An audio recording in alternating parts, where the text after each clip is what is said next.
What is up, internet? It's your boy Tinku, and I've been interacting with a lot of people more lately via Twitter, and then a few on our actual channel and comments. And I have gotten requests to read certain manga and give my opinion on them, and I'm getting to them. I'm reading them as fast as I can, guys. So bear with me on that. But today I want to talk about conventions. I just got done going to Sac Anime, which is a local convention here that I go to every year. I've been going to this convention since it was at the Scottish Rite Center, which is basically a gym. And I want to give my thoughts on it. Things were a little different this year. It's a little weird. But before we get started, don't forget to subscribe to the channel, like the videos. Keep hitting me up on the Twitter, Facebook, Instagrams, and especially in the comments down below. And with all that said, guys, let's go ahead and get started.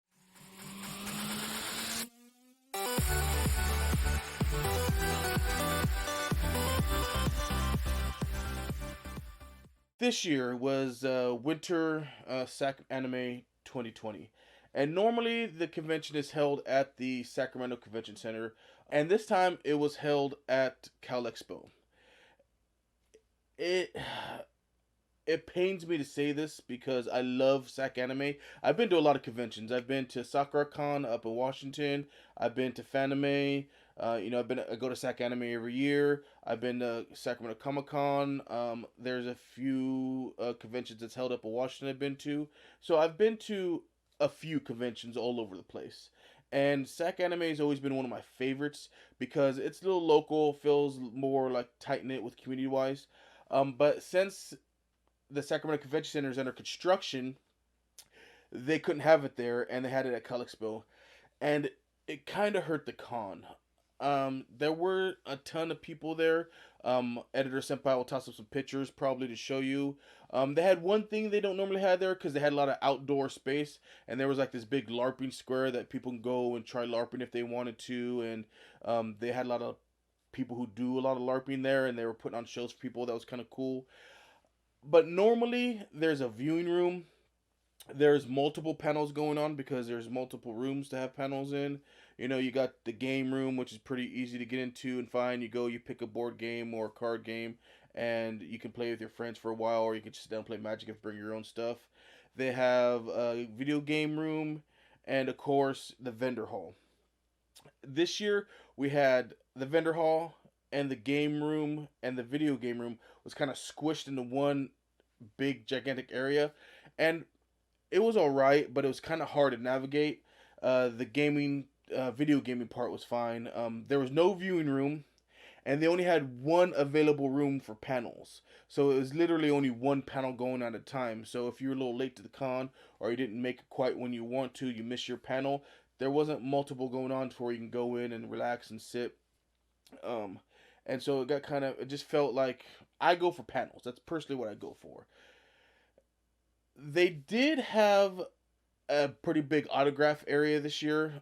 So they took one of the whole buildings that they had and made it for big for autographs. So the lines didn't seem as long and as crowded than they normally do for the lines for autographs. And they did have a lot of food truck vendors this year. So that's something that improved over normally because normally, like, if you're in the Sacramento Convention Center, you could just walk to like a Subway or a restaurant or go to the hotel, go to the bar, grab a drink. You really can't do that at Cal Expo, so they tried their best to put a bunch of food trucks there, food tents and stuff, and it was nice. It was okay, but it just felt kind of lacking. It felt so crowded for it being in such a big open space because they really only had big buildings to work with versus one gigantic building with a bunch of little rooms in it, which they can use for what they want. I still had fun, so I'm not saying here I'm sitting here and trying to knock the con, but I do believe I will wait until it goes back to the convention center to go back to the next one because it just works better at the Sacramento Convention Center. Again, there's always multiple panels going on at the same time, so you can catch a panel. They can have them multiple times through the 3 days. So if you miss one day, you can go back the next day and go see it. And plus, if you get tired, there is plenty of room to rest. Again, you can walk across the street to any of the hotels and grab a drink at the bar or grab appetizers at the bar. There's restaurants all around the convention center downtown, and it's just it flows a lot better. So I'm gonna go ahead and say, if you're in the Sacramento area and you go to Sac Anime, I would wait till it goes back to this convention center before going back, or spending the money to buy like a 1 day ticket or anything like that. Because I always buy weekend passes. That's what I do. So, and to buy a single day ticket's like $36, and so for them not to have a viewing room this year, only one panel room, it just seemed a little lacking. I'm still a fan of Sac Anime. It's still my favorite convention, so I don't want you guys to think I'm sitting here knocking it super hard. But with all that said, guys, tell me what you think. Tell me what some of your convention experiences are. Down below. You can always tweet at me, but leave them in the comments below. If you ever been to Sac Anime, if you happen to be in town, tell me what you think about it. And with all that said, guys, everybody have an awesome, awesome day.